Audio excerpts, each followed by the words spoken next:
Estamos aqui para dar voz ao povo, em defesa dos cidadãos,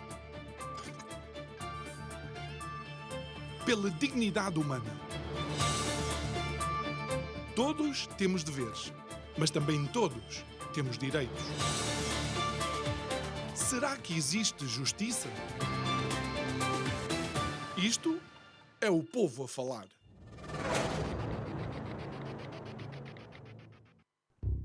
A atual situação global, com dois conflitos indesejados, Ucrânia e Rússia, Israel e Palestina, na zona da faixa de Gaza, devia, mais do que preocupar-nos as análises geopolíticas de quem tem ou não tem razão, devia nos fazer olhar para as populações mais fragilizadas. E sempre que falamos dos mais frágeis, falamos de mulheres e crianças. Devia nos causar náuseas pensar que mulheres e crianças possam ser danos colaterais de uma qualquer guerra. Devia causar-nos náuseas pensar que mulheres e crianças que não têm culpa nenhuma são utilizados como escudos humanos numa qualquer guerra. Boa noite. O meu nome é João Nuno Pinto e isto é o Povo a Falar. Estou consigo de segunda a sexta-feira, neste mesmo horário. Emissão em simultâneo Curiacos TV, Rádio Vida 97.1. O tema deste mês, mais uma vez, peço desculpa, não sabíamos nós que se ia iniciar o conflito no Médio Oriente. Mar Morto. Mar Morto, que é um pedaço de água que, devido ao facto de deixar de ter recebido qualquer tipo de fonte renovável dessa mesma água, que não seja única e exclusivamente a chuva, não tem qualquer tipo de vida nele mesmo.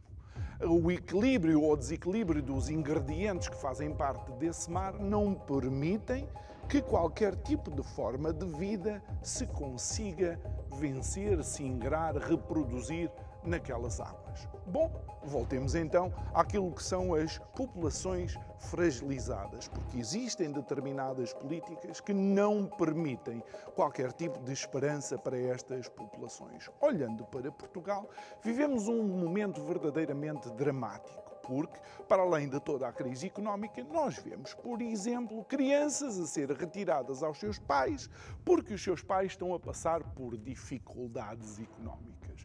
E o que falar da recuperação das aprendizagens escolares perdidas durante o tempo da pandemia? Estagnado. Esqueçam lá isso. Sabe porquê?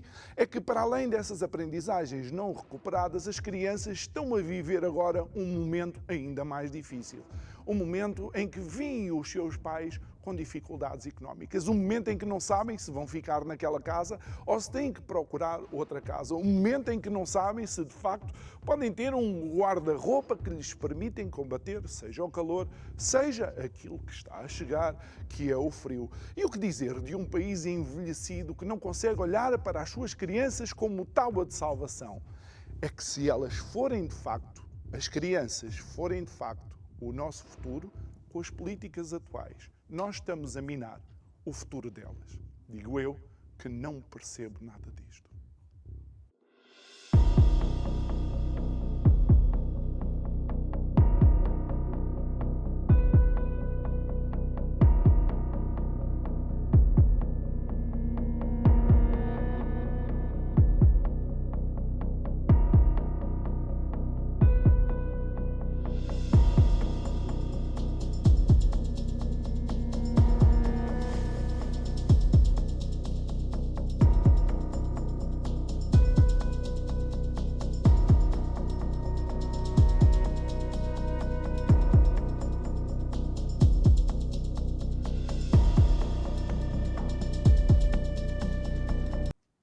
De volta ao nosso estúdio, é a nossa convidada de hoje, a Presidente do Instituto de Apoio à Criança, a doutora Dulce Rocha.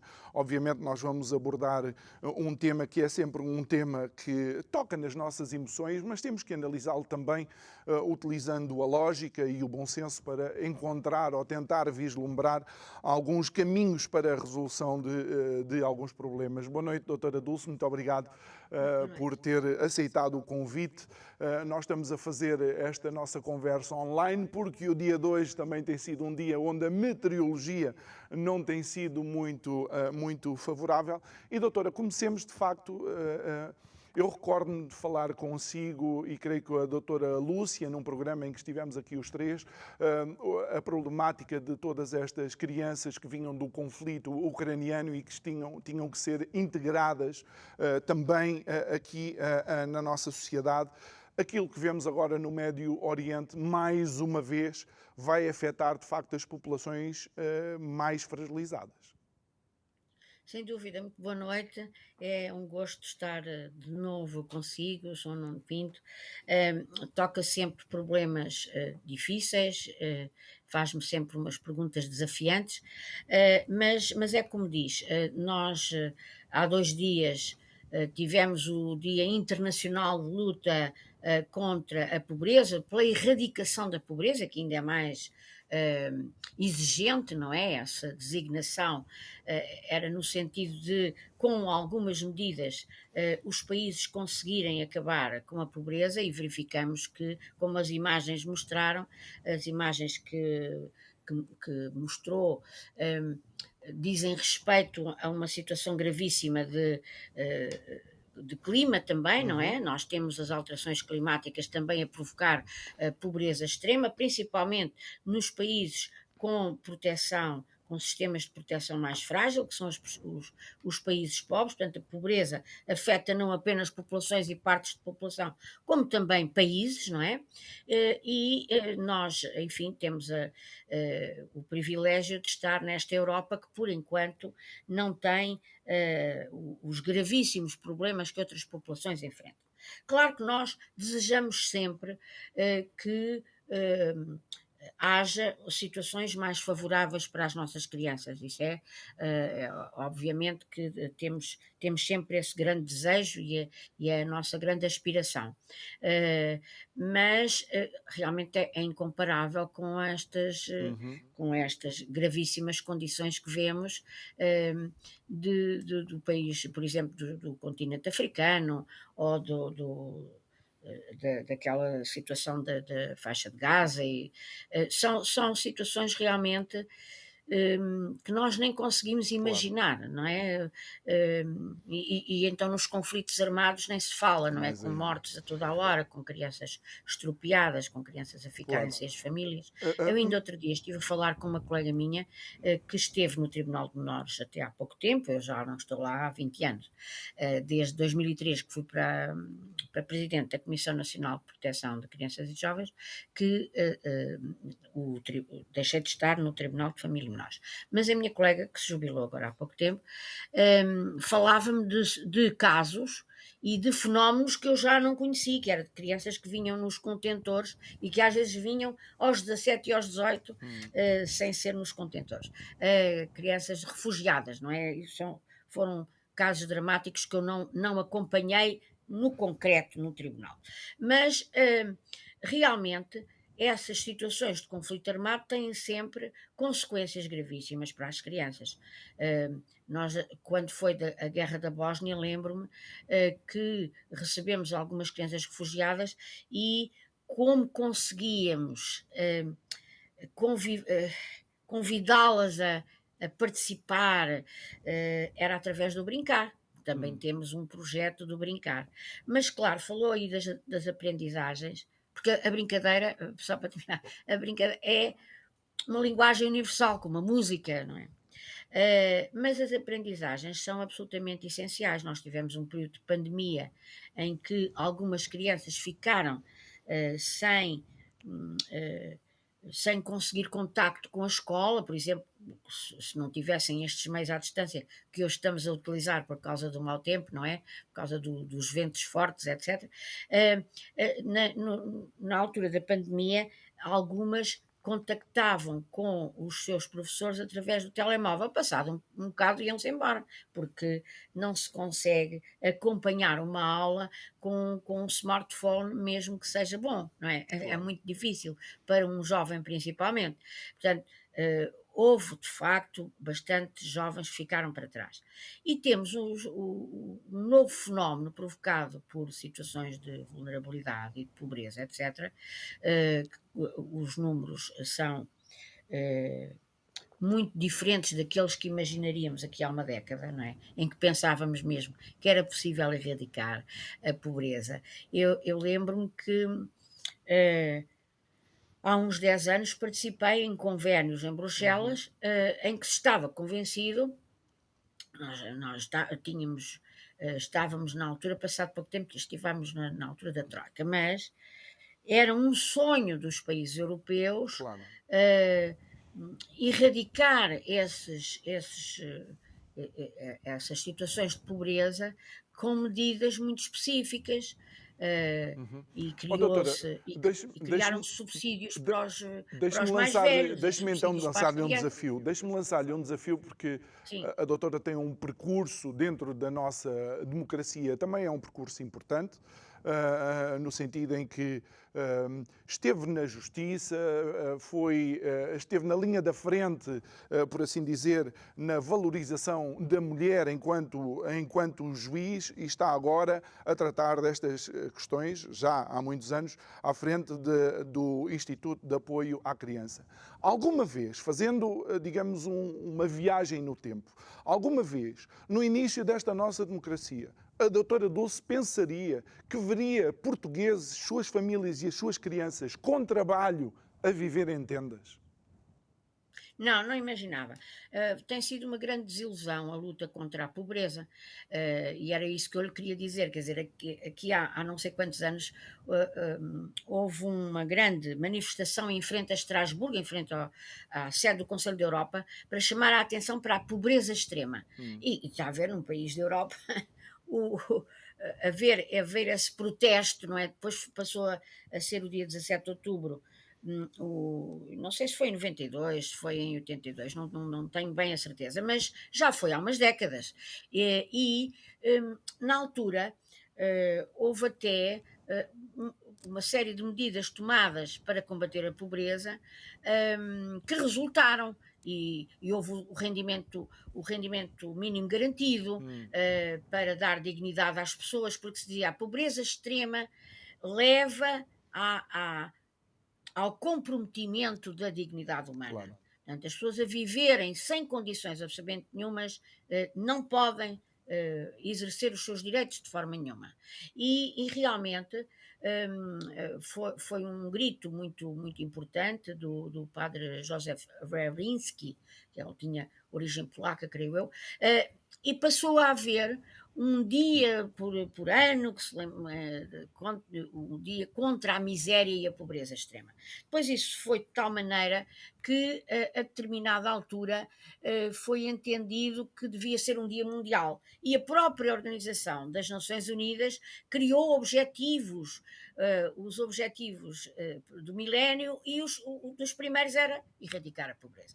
E estamos a ver que as medidas, se não forem medidas globais, nós não conseguimos combater a pobreza, porque temos estes ciclos migratórios impressionantes por causa dos conflitos armados e das secas, não é? Das situações gravíssimas de alterações climáticas. E repare que têm sido os jovens a chamar a atenção. Têm sido os jovens, às vezes até com métodos menos ortodoxos, evidentemente, os jovens são muito assim, mas as greves climáticas estudantis, etc., que foi um movimento até iniciado pela Greta Thunberg, com os seus 15 anos, foi reconhecida com 16, mas nós desvalorizamos tanto os jovens, estava a falar há bocado das crianças e jovens, nós desvalorizamos tanto que permitimos, por exemplo, que uma pessoa com Alzheimer com quase 100 anos possa votar, mas não permitimos que um jovem consciente, saudável e bom aluno possa votar. Portanto, há um centrar no adulto todas as necessidades e depois não se vê o futuro. É como o direito ao ambiente. O direito ao ambiente estuda muito a questão dos danos futuros, que não são visíveis, exatamente porque são futuros. E realmente as crianças têm esse problema. Quer dizer, nós falamos muito das crianças, mas depois não conseguimos centrar as As nossas nossas normas, políticas, etc., as nas crianças. decisões. Falamos no direito à participação, mas às vezes nem as ouvimos. E quando as ouvimos, desprezamos a sua vontade e as suas emoções e os seus sentimentos. Portanto, realmente, as necessidades das crianças, nós temos de fazer um esforço, não é só para nos distanciarmos, porque havia um grande um grande dramaturgo que dizia que é preciso distanciar-nos para falarmos da realidade. Mas eu cada vez estou mais convencida que tem que ser um movimento constante, quer de integração, quer de distanciamento, para podermos ter uma visão correta e uma visão holística das Sim. necessidades da criança. Agora, realmente, se não conseguirmos perceber que ela precisa de brincar, que ela precisa de comunicar, que ela precisa de aprender, temos crianças, por exemplo, a sair da escola a toda a hora, não é? E por Nós falar vivemos nisso, doutora, por falar nisso do aprender e das dificuldades e muitas vezes desta decalagem que há entre crianças e jovens e a escola, seja por déficit de atenção, seja porque não conseguem de facto algum tipo de integração, uma das iniciativas do IAC são de facto as escolas de segunda oportunidade. Sim, sim, e são um orgulho para nós verificarmos que tem sido um êxito o nosso esforço. Nós este ano aumentámos, já temos 3 turmas, temos quase 50 meninos connosco aqui em Lisboa. Gostávamos muito de replicar por todo o país, já há mais escolas de segunda oportunidade, não patrocinadas e promovidas pelo Instituto de Apoio à Criança, mas quer dizer, o nosso método tem sido, quando eu entrei no IAC era a grande novidade, o Dr. Coelho Antunes já não está entre nós, na altura era vice-presidente do Instituto de Apoio à Criança, era um entusiasta dessa metodologia, porque juntava a componente letiva, a questão da formação profissional para eles perceberem porque é que era importante estudarem e integrarem-se na escola e também que é um terceiro vetor que é absolutamente essencial, que é o acompanhamento personalizado, o acompanhamento psicoterapêutico, aquele acompanhamento que faz com que eles estejam com atenção, que faz com que eles não estejam sempre a querer ser líderes e a lutar com os outros, porque a violência na escola sabemos que é também uma das causas do absentismo e depois do insucesso e até do abandono escolar. Portanto, nós procuramos, através das escolas de segunda oportunidade, dar aos jovens ferramentas que lhes permitam não apenas aprender, como também estar em sociedade e evitar a institucionalização. A palavra de ordem deve ser a desinstitucionalização. Não se pode pensar que se vai resolver o problema de um jovem que não quer frequentar a escola através do encarceramento Em quatro mais paredes. precoce. Pelo contrário, nós temos é de, cada vez mais, procurar que esse miúdo não seja integrado numa instituição com efeitos criminosos, porque ele lá vai conhecer uma série de outros coleguinhas que têm exatamente os mesmos problemas. Eu já da última vez, creio eu, que lhe falei daquele projeto do Compassion Prison Project, que me foi até foi chamada a atenção para esse projeto interessantíssimo que decorre nos Estados Unidos, nas cadeias, nas prisões dos Estados Unidos, para que isso surgiu como uma necessidade dos presos também não lutarem entre si, não é? E é aquilo que acontece com os nossos miúdos, quando vão para os centros educativos, que só têm de centro, mas não têm de educativo, porque às vezes eles continuam a sair de lá analfabetos. Portanto, nós temos de apostar na educação, mas na educação cá fora, para que eles compreendam a importância de aprender, mas também também aprendam a relacionar-se entre si, a não resolver tudo com tareias e com violências, porque muitas vezes é o exemplo que têm, e nesse tal projeto que eu estava a falar, no projeto do Compassion Prison Project, o que se verifica é que a psicóloga pergunta qual de vocês, eles estavam todos encostados à parede do pátio lá da prisão, ela estava no centro e disse assim, vocês, eu vou fazer perguntas e se identificarem, dão um passo em frente. Qual de vocês se sentiu humilhado durante a infância? Qual de vocês foi espancado, batido? Qual de vocês viu as suas figuras de referência a serem batidas, etc. E então, o que se passou é que eles iam dando passos em frente, e às tantas ela já estava rodeada pelos prisioneiros e nenhum já estava ao pé da cerca do pátio. E, portanto, é a infância que determina isto. Muitas vezes estes miúdos só doutora, conhecem um modelo violento, só só conhecem... para que as pessoas possam Sim, contextualizar, aquilo faz-se uma linha onde está longe dos prisioneiros, não é? E todas as crianças começam, digamos, ao mesmo nível. Depois, à medida que eles vão respondendo afirmativamente a essas perguntas, se já tinham sofrido violência, eles vão avançando, o que significa que deram mais um degrau. E depois aquilo que se vê é que tantos passos vão dando em frente que terminam por ficar rodeados pela população prisional, o que significa que é um forte risco destas mesmas crianças também fazerem parte. Okay. É isso mesmo, João Nuno, porque realmente, e eles ficam com pena uns dos outros, portanto, eles assim, olha, afinal ele também sofreu na infância, olha, afinal, e portanto, acabam por deixar de ser, de competir pela violência e de estar sempre a implicar uns com os outros, por isso é que se chama o compassion, não é?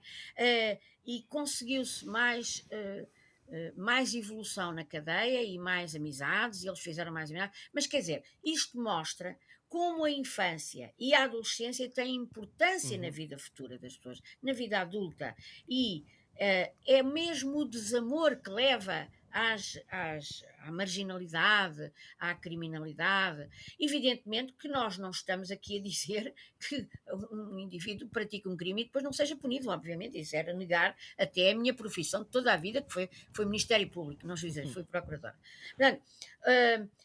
Portanto, quer dizer, nós temos de responsabilizar as pessoas, obviamente, agora também temos de compreender como é que elas chegaram ali. E se conseguirmos fazer com que durante a adolescência se recupere alguma coisa, muito bem. Claro. E quanto mais cedo, melhor.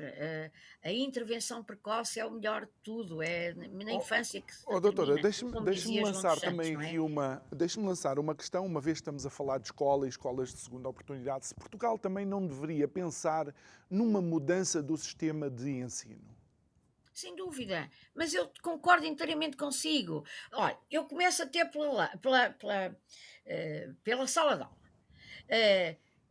Foi sempre uma coisa que me causou muita impressão, que nós só víamos costas umas das outras, não é? Eu era ainda do tempo da escola das meninas.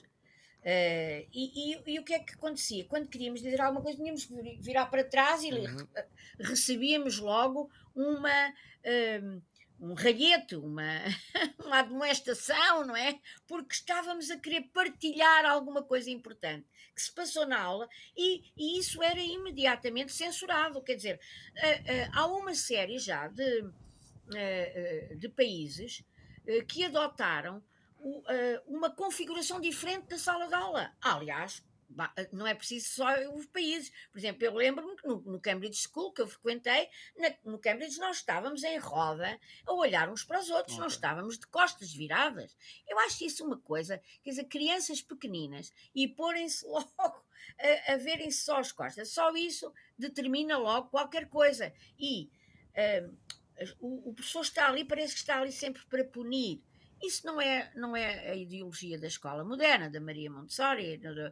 Não, nós temos de evoluir nesse aspecto. E depois termos aulas, termos classes menos numerosas, porque o professor não pode dar atenção a tantas crianças. Agora dir-me-ão, pois evidentemente, mas há falta de professores, pois claro, pois não se valoriza a profissão de professor. Se constantemente há dificuldades para aumentar a remuneração dos professores, evidentemente cada vez haverá menos, é como nos médicos, em todo lado é assim, não é? Quer dizer, há uma valorização que é absolutamente essencial. Claro, dir-me-ão, pois o país é pobre. Pois é, mas há mais pobres que nós, não é? Quer dizer, eh, nós não Doutora, o podemos país é continuar pobre, com o esta país é pobre, visão. o país é pobre para umas coisas, não é pobre para outras. Exatamente, Esse é o que é problema é das essa. prioridades, porque se permitir que há se permitir lucros astronómicos a determinadas empresas e, óbvio, e a levarem uma série de dinheiro, de milhões, que depois vão pôr em offshores, como nós estamos a ouvir constantemente, que a fortuna X, pois ele tem uma fortuna espetacular, mas estão não sei quanto em offshore. Quer dizer, isto é uma coisa muito. E depois dizem-se muito católicos e muito religiosos e muito. Quer dizer, a própria estruturação da sociedade é uma estruturação que não favorece a erradicação da pobreza. Por outro lado, quando as crianças vivem miseravelmente e os jovens também, o que sucede é que muitas vezes vão para a criminalidade. E quanto menos condições tiverem, ciclicamente há delinquência juvenil mais violenta. Há aumento da delinquência juvenil e há aumento da violência. Eu lembro-me quando tomei posse em Setúbal, em 1982, tinha havido uma. Havia fome na altura, sou do tempo em que o Dom Manuel Martins veio denunciar a fome em Setúbal, que Setúbal foi a minha primeira comarca, depois de sair do Centro de Estudos Judiciários, e de facto houve uma série de desemprego, houve situações gravíssimas, e o que se verificou foi que aumentou a criminalidade juvenil, por causa das más condições, por causa Do da mau ambiente situação familiar familiar. também. O que sucede é que ciclicamente nós assistimos a isto. Aumentou a criminalidade. Mas sabe o que é que é? Depois não há um investimento. Há medidas muito que não são coerentes. Medidas que são tomadas naquele ano, enfim, acredito que para o ano também seja, mas depois, passado pouco tempo, esquecemos desse investimento que tem que ser constante.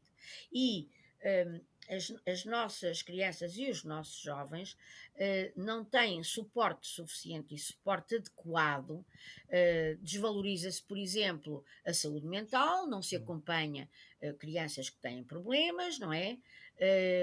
E sabemos que quase sempre há situações graves de saúde mental não acompanhadas. Aliás, os técnicos de saúde mental, os profissionais da saúde mental dizem sempre que é o parente pobre. Foi agora também, sabe que outubro é outubro e novembro são meses muito como é que eu hei de dizer? Tem muitos dias importantes. Sim, Dia 10 de outubro foi o Dia Mundial da Saúde Mental. sim, Até sim. foi Tivemos aqui, um inclusive, concerto é um programa promovido especial com pelo.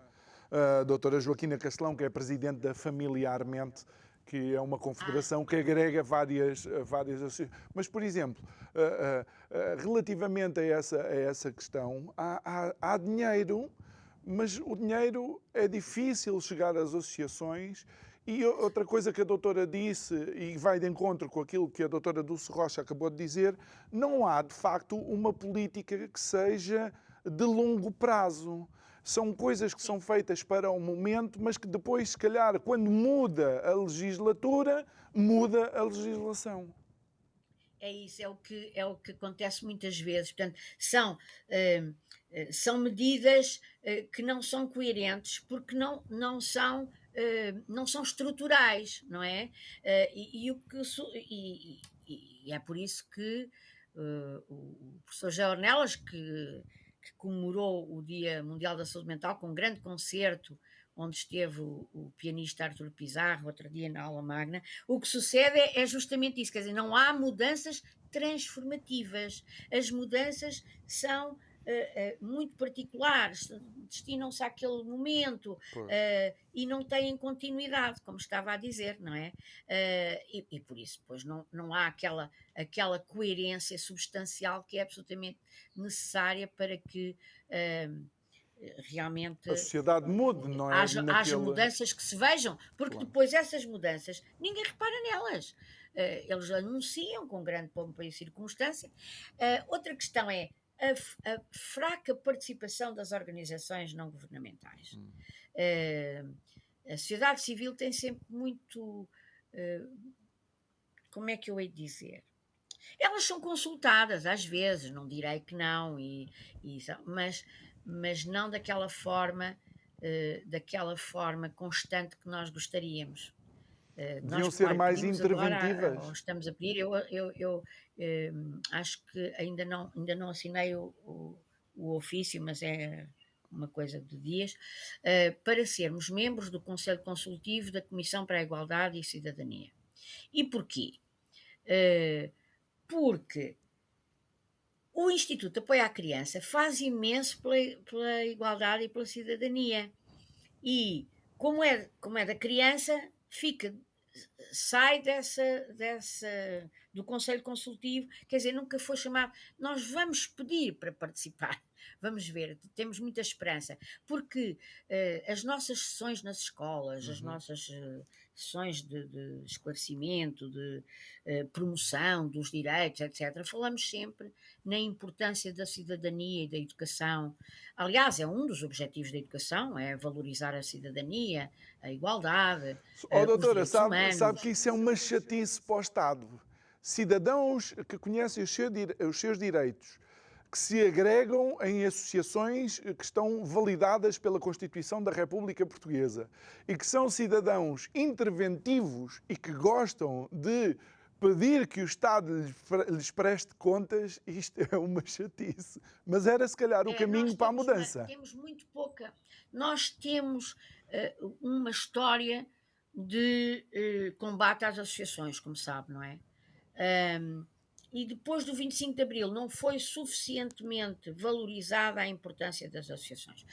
Aliás, até há uma diretiva comunitária, já de 2001, já tem bastantes anos, a valorizar a importância das organizações não governamentais. É uma diretiva, olha, até lhe digo mais, foi muito trabalhada pela malograda, que já faleceu, a Nicole Fontaine, e pelo nosso comissário europeu, António Vitorino, ele que agora está na Organização Mundial das Migrações, mas ele, na altura, achou importante valorizar a questão das associações, do organizações associativismo. não governamentais e a propósito da questão das crianças desaparecidas. E nestas situações de guerra, nestas situações em que chegam as crianças não acompanhadas à Europa, é muito mais frequente termos quer a exploração sexual, quer, Claro. Portanto, as crianças desaparecidas, que vão muitas vezes para a exploração sexual e até o tráfico de seres humanos. Foi ontem também o Dia Europeu. Exatamente. Da Contra o prevenção tráfico de e seres combate. Portanto, Mas exato. este mês também foi o Dia Europeu para a Prevenção e Combate dos Abusos sexuais. E esta é uma questão Sim. que temos falado várias do vezes. tráfico. Eu acho que é o mesmo dia, que é o dia 18. Ok. Portanto, porque são fenómenos muito interligados, não é? Está muito ligado à pobreza extrema, mas também está muito ligado, como eu estava a Aos dizer, às conflitos, migrações. às migrações. E que os conflitos armados são uma das causas principais da situação dos menores não acompanhados, não é? Que chegam aos países europeus muito na adolescência, muitos miúdos com 13, 14 anos e que vêm sem supervisão de um adulto, não é? E, portanto, todos esses fenómenos têm a origem em situações de pobreza extrema e em situações de guerra. É por isso que nós somos tanto pela educação para a paz. Agora, não podemos iludir-nos no sentido que a educação que vá acabar com a guerra. Porque nós vemos que há sítios onde não temos influência nenhuma. Não é? Há locais que começam guerras e nós não conseguimos ultrapassar. Podemos fazer no nosso no nosso país, podemos melhorar as circunstâncias no nosso país, podemos fazer com que as prioridades sejam diferentes, não é? Eh, Procurar valorizar a importância dos jovens e das crianças, a garantia, a questão, por exemplo, da garantia para a infância, foi já há uns 10 anos que se falava nessa questão da garantia para a infância. E foi durante a presidência europeia, a presidência portuguesa da Comissão Europeia, da União Europeia, que a nossa ministra Ana Mendes Godinho, foi durante a pandemia, protagonizou, vá lá, a promoção da garantia para a infância. Agora, pouco se tem visto dos efeitos, nós estamos sempre à espera que haja mais. É como há bocado me dizia, alguma vez lhe passava para a cabeça que houvesse tantos problemas de habitação, que houvesse tantos problemas de pessoas que não estavam a conseguir pagar a sua casa, de pessoas que estavam com problemas que estavam a trabalhar mas continuavam pobres. Não imaginava. Nós fazemos sempre sonhamos sempre diferente, não é? Não nos passava para a cabeça isso, sinceramente. Aliás, quando se criaram as Nações Unidas, também nós pensávamos que ia haver uma série de paz, que ia haver grandes momentos de paz, e não nos passava para a cabeça que, por exemplo, a Europa viesse a ter guerra. Esperemos que seja a única e que termine o mais brevemente possível. E que fique por ali, e que não se alastre. Exatamente. Doutora, nesse sentido, e uma vez que fala da integração dos jovens, das crianças, eu creio que há uma série de estudos, já há, de facto, da parte da academia, muito conteúdo a validar isto. O acolhimento familiar, uma família estável, uma família funcional, é absolutamente essencial. Nós sabemos que os governos têm as instituições como forma de resposta a crises, mas uma família sempre será uma família, doutora. A família é sempre aquela, como se diz, acolhe sempre de maneira diferente, não é? De uma forma mais tranquila, mais saudável, com mais afeto e, sobretudo, vai ser uma referência para a vida da criança. Nós tivemos um projeto, creio que já lhe falei da outra vez, e agora até já há um livro, olha, já há um livro. Desafios das Crianças em Acolhimento Familiar. Já há uma publicação muito interessante.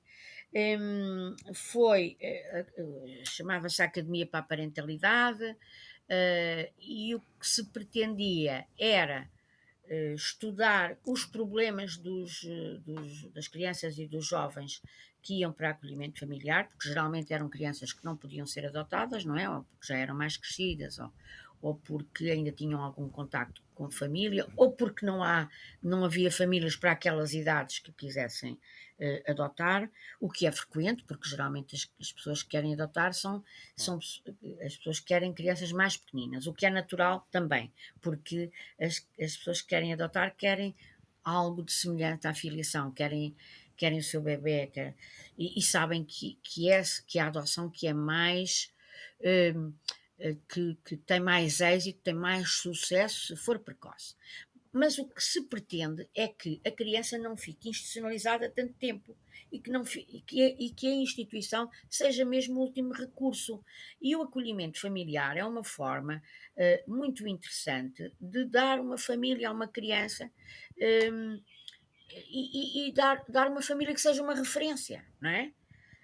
Por isso, agora, claro que as famílias não podem ter expectativas diferentes da realidade.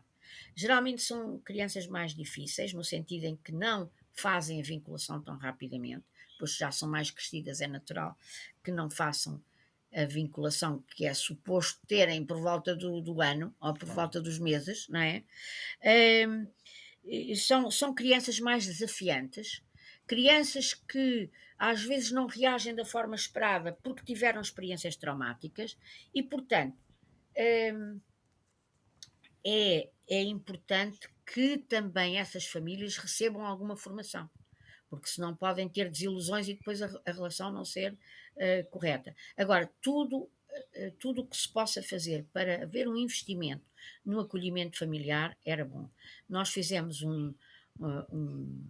em junho um evento, uma conferência na Gulbenkian, onde esteve a provedora da Santa Casa da Misericórdia, a doutora Ana Jorge, que sabe que a doutora Ana Jorge foi coordenadora, chegou a estar na coordenação do nosso setor da humanização dos hospitais. Portanto, é nossa amiga há muito tempo e é membro do nosso Conselho Consultivo. Mas então a doutora Ana Jorge esteve, nós sentimos necessidade de lhe fazer notar que era importante a Santa Casa investir nesta forma de acolher as crianças, porque realmente tudo é preferível à institucionalização e há muitas experiências positivas e quer quem acolheu, quer o acolhido, vem dizer que foram experiências gratificantes. São, por exemplo, padrinhos de casamento deles, são padrinhos dos filhos, por exemplo. Quer dizer, se fica ali uma ligação muito forte, muito profunda, de compreensão, é o tal porto seguro que é necessário. Ainda outro dia estive no lançamento do livro do professor Daniel Sampaio sobre as relações prolongadas, que é um novo livro dele, muito interessante, e ele falava que é necessário nas relações haver alguém que seja o porto seguro. E nestas situações de acolhimento familiar, a segurança é o fundamental, não é? A segurança das crianças, elas sentirem que ali podem desabafar, têm direito a expressar-se, têm. Pronto, é isso, o porto seguro que é necessário para a felicidade, para a integração, e realmente o acolhimento familiar tem estado muito arredado das medidas que geralmente se aplicam quer nas comissões de Doutora, proteção, quer nos tribunais. permita-me aqui também lançar uma questão que Com eu penso certeza. que é interessante relativamente àquilo que é o conceito de família. Talvez por estarmos num país latino, o nosso conceito de família é muito consanguinário, ou seja, a família é aquela que é a família de sangue. Mas eu, se calhar, colocaria em cima da mesa que família não é só aquela que é de sangue, mas é de facto aquela que nos acolhe, que nos ajuda e que nos dá a oportunidade de nos desenvolvermos. Sem dúvida. A família, nós, aliás, consideramos já na nossa Constituição, consideramos já a adoção. A adoção é um instituto constitucionalmente garantido, porque é falado, porque, portanto, é uma forma de constituição da família muito importante e de grande sucesso. Agora, claro que geralmente é de grande sucesso quando as crianças são pequeninas, não nos iludamos, não é? Há outros casos de sucesso, mas quer dizer, nós devemos procurar. Agora já é possível até a adoção até aos 18 anos, e durante algum tempo foi até aos 15, mas nós devemos procurar a adoção precoce. Só essa é que é mesmo muito semelhante à filiação. E todos têm lugar, quer a adoção, quer o acolhimento familiar. Agora, o que devemos é evitar a questão da institucionalização, porque aí todos os laços vão tendo rupturas. Claro. Se já havia rupturas antes, elas vão se cimentando e depois já não é possível recuperar os laços afetivos, não é? E, portanto, nem todos os laços afetivos positivos têm que ser semelhantes aos da filiação. Olha, doutora, há tios que gostam muito dos sobrinhos, há avós que gostam muito dos netos. Quer dizer, nós temos um conceito, como dizia, muito baseado nos laços sanguíneos. Os laços familiares devem ser os laços de vinculação, aqueles onde há laços afetivos profundos. Isso é que é a verdadeira família, porque sabemos também há situações em que há famílias biológicas onde não há amor, onde não há afeto. Portanto, o mais importante de tudo tem de ser o laço afetivo. Olha, e doutora, Esses é que nós são estamos, os estamos laços importantes praticamente da nossa vida. Estamos praticamente nos últimos 4 minutos do programa. As nossas conversas Não podemos falar sempre daquele fale. estudo, lembra-se da Exatamente, palmada, de que exatamente. já está também publicado, que é o relatório de investigação que vai falar sobre o que é que a nossa sociedade pensa sobre os castigos, não é? E ainda verificamos que mesmo a nível dos profissionais, há muitas pessoas que pensam que é positivo. E não é, não há palmadas pedagógicas. Nós devemos fazer o que estamos a fazer aqui, dialogar, conversar. E realmente, quando se chega à violência, é porque há alguma incapacidade por parte dos pais.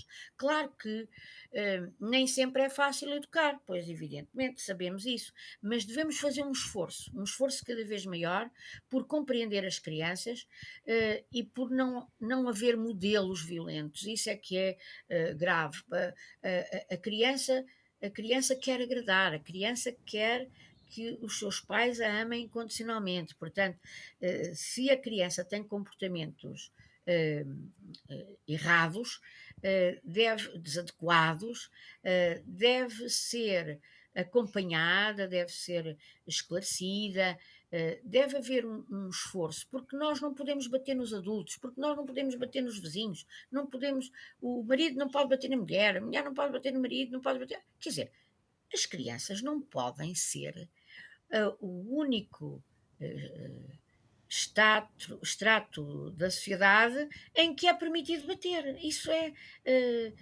Não se pode bater nos animais, então pode-se bater no filho, mas eu acho isto uma incongruência. Portanto, vamos continuar com a nossa campanha contra os castigos corporais, que são proibidos, mas continuam a ser tolerados e devem ser intoleráveis. Entretanto, eu sei que o Instituto de Apoio à Criança, obviamente, também está aberto a cooperação, não só com outras entidades, mas também a donativos, seja de empresas, seja pessoais, para continuar a desenvolver a sua atividade. Sim, é muito importante ajudarem-nos, porque só se nós formos ajudados podemos ajudar mais.